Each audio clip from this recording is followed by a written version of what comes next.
Un jour, il y a des gens qui se sont, des gens français d'origine immigrée, ils ont commencé à être visibles, à sortir dans la rue, se dire on est là, on existe. S'il n'y avait pas eu cette dynamique-là, ce mouvement spontané, autonome, qui était pour moi quand même une expression politique, les choses n'auraient pas pu se faire.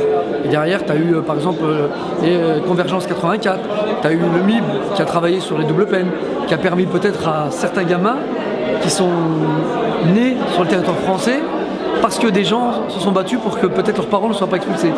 On regarde plus le côté symbolique, on fiche la marche à 83 au départ et à l'arrivée, même pas au départ et à l'arrivée, parce qu'au départ on n'en parlait même pas, c'est-à-dire à l'arrivée avec 100 000 personnes, alors que pendant 30 ans il y a des gens qui ont laissé leur vie, ils ont laissé leur santé, c'est des gens qui se sont battus, c'est des gens qui ont été là pour transmettre ce qui s'est passé durant les années 80 et même avant, dire voilà, il faudrait aussi rendre hommage à ces gens-là, et on ne le fait pas du tout.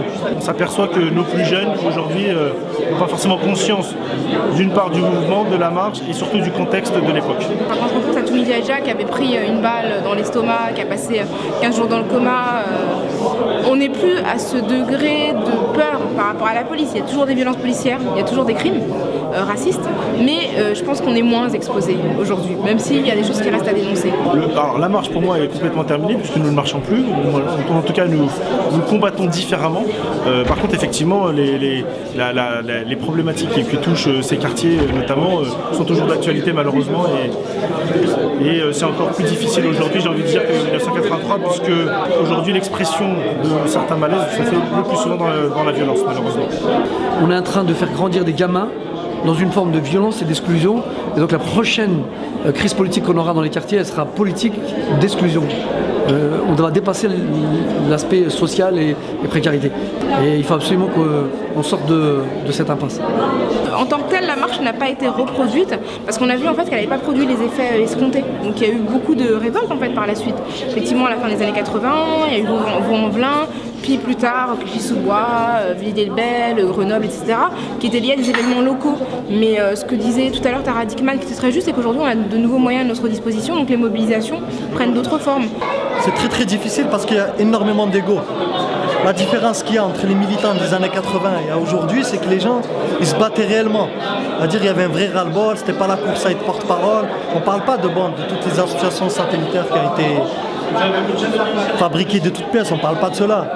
Mais des militants vraiment qui se battaient sur ces problèmes-là, sur les questions des violences policières, des crimes racistes et tout ça, c'est des gens qui se battaient parce qu'ils étaient vraiment profondément touchés, ça se sentait dans leur façon de parler. Aujourd'hui, c'est faire des conférences, je vais mettre la cravate, je vais faire des conférences de presse, et ça ne peut pas marcher. Au lieu d'aller faire le travail réellement, concrètement avec les gens dans les quartiers, les mecs, ils ont passé leur temps sur les bancs des facs, ils viennent aujourd'hui, ils veulent donner des leçons de morale, des leçons de comment s'organiser, comment se révolter, mais fais tes preuves déjà, vas-y, va dans les quartiers. Je vais prendre un exemple précis, sur les affaires de crimes policiers, par exemple. Il y a tout le monde qui veut s'en occuper. Ce qui n'était pas le cas avant. Avant, tu avais peut-être 2 organisations qui s'en occupaient, il y avait une stratégie, il y avait une expérience. Aujourd'hui, tout le monde va s'en occuper, mais ils ne s'appuient pas sur l'expérience des gens avant. S'ils viennent, en fait, pour exister sur ces affaires-là, exister sur le sang. Ils choisissent la facilité. Arriver, tenir des grands discours, oui, c'est le capitalisme qui fait ça, oui, c'est le sionisme qui fait ça pour les anti-sionistes, oui, c'est les blancs, c'est la colonisation pour les gens qui sont plus dans un discours indigène et compagnie. Et le travail essentiel qui est de faire en sorte que la famille ne soit pas isolée parce qu'ils ont une stratégie derrière. La soutenir financièrement, rendre le problème, le mettre sur la place publique, mettre sur la place publique, avoir une stratégie commune. C'est tout ça. Enfin, moi, c'est ça je suis de plus en plus pessimiste par rapport à tout ça. Mais aujourd'hui, le mouvement est divisé parce qu'il y a des structures qui sont différentes, parce qu'il y a d'autres réalités aussi qui ont fait leur apparition. En 83, on avait appelé cette marche la marche des beurs, parce que c'était une caricature évidemment de l'appeler comme ça, mais surtout parce que la plupart des marcheurs étaient d'origine maghrébine. Aujourd'hui, il y a d'autres revendications qui font écho, il y a des Noirs de France, il y a les Roms, les gens d'origine asiatique, qui fondent des associations qui sont leurs propres associations. Et c'est extrêmement difficile aussi de canaliser tout ça parce que le mouvement, pour la connaissance des Noirs, c'est beaucoup structuré autour de la question de l'esclavage. Donc c'est beaucoup pour les gens qui sont d'origine ultramarine. Les gens qui sont d'origine africaine n'ont pas forcément liées avec l'esclavage, donc c'est encore une autre question. La question de l'islamophobie, c'est aussi une question qui touche les musulmans, mais en particulier les musulmans d'origine maghrébine. Puis la question des Roms, c'est encore une autre question. Donc c'est difficile en fait d'unifier des gens autour finalement d'objectifs spécifiques et de cibles. Moi je suis désolée, mais je vois personne. Quand un camp de Roms est démantelé, il n'y a personne. Et c'est pas normal. C'est absolument pas normal.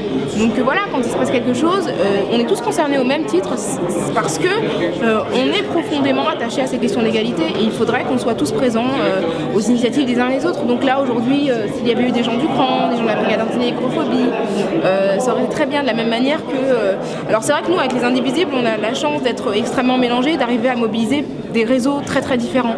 Mais j'aimerais que ce soit le cas partout et je ne dis pas ça en donnant des leçons et en disant que les Indivisibles ont tout compris, mais c'est vrai qu'on aimerait bien que les réseaux fonctionnent. Après, on ne demande pas à tout le monde de s'engouffrer dans la même règle et de demander la même chose parce qu'on a des demandes spécifiques, mais que tout le monde marche du même pas et de concert, ce serait une bonne chose.